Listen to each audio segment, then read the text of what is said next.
Hello, this is William Allen, speaking from Havre de Grace, Maryland. Our topic is affirmative action, specifically the ending of affirmative action that is likely in a few months. That will represent a change for the better, legally speaking. Will it also be a change for the better for our nation? Let me explain. Later this spring, the Supreme Court of the United States will hand down a decision in two pending cases that challenge the affirmative action practices of Harvard University and the University of North Carolina. While there are differences in the cases, those are slight. Two decisions will be rendered only because the newest justice, Justice Brown, is recused from the Harvard case. In the end, however, the majority opinion will be the same in the two cases. That decision will declare that the 25-year extension of affirmative action granted in the 2003 Grutter versus Bollinger decision has run its course a little early. The end of that lease has now arrived, and affirmative action must end. The grounds on which that decision will be formulated, however, will constitute the least significant aspect of the decision.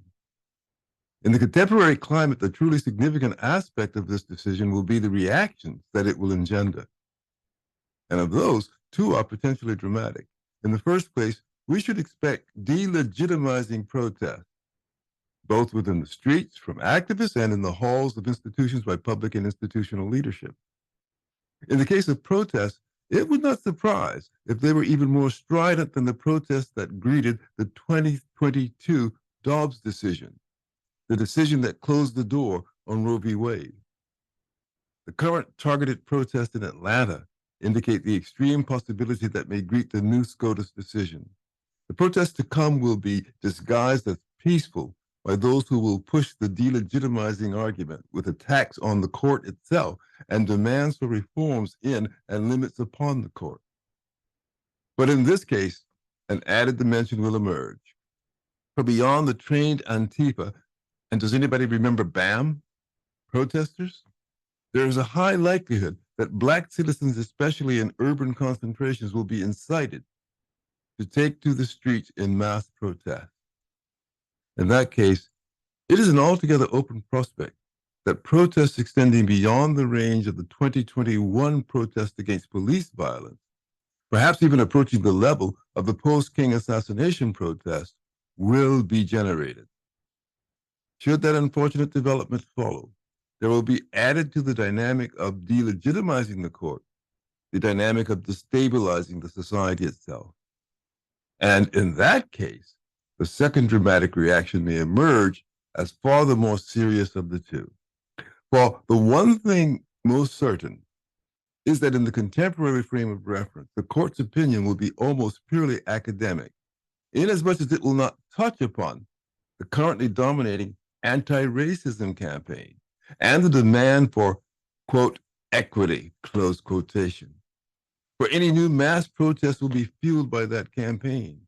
Indeed, it will be paradoxical that an overturning of affirmative action will serve primarily to force the equity agenda to the forefront of national attention. The reason for this course of development is the ironic fact that the anti-racism agenda is not an affirmative action agenda.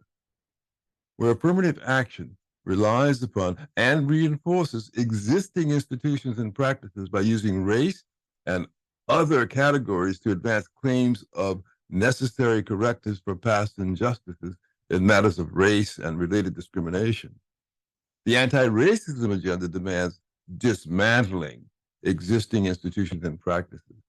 That is what famed activist Angela Davis means by her declaration that it is not enough to be against racism.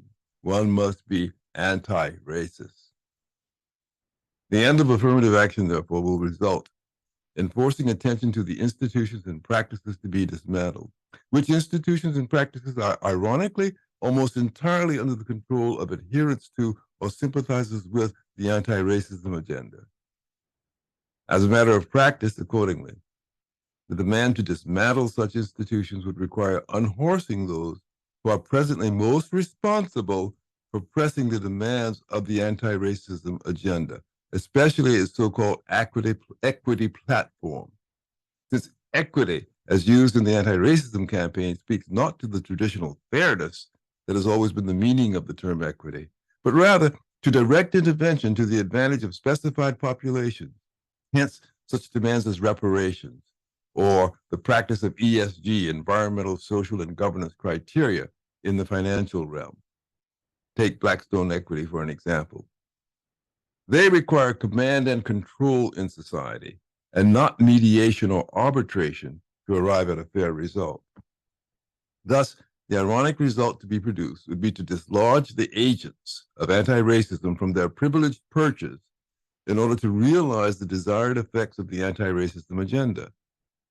That result is at least the most likely insofar as the dismantling effort is not accompanied with an equally robust and coherent replacement of institutions.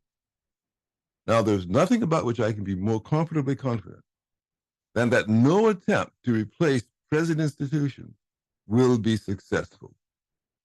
So, the platform from which the anti-racism agenda is being prosecuted will collapse with nothing to replace it. In that context, Blackstone will become a sinking stone.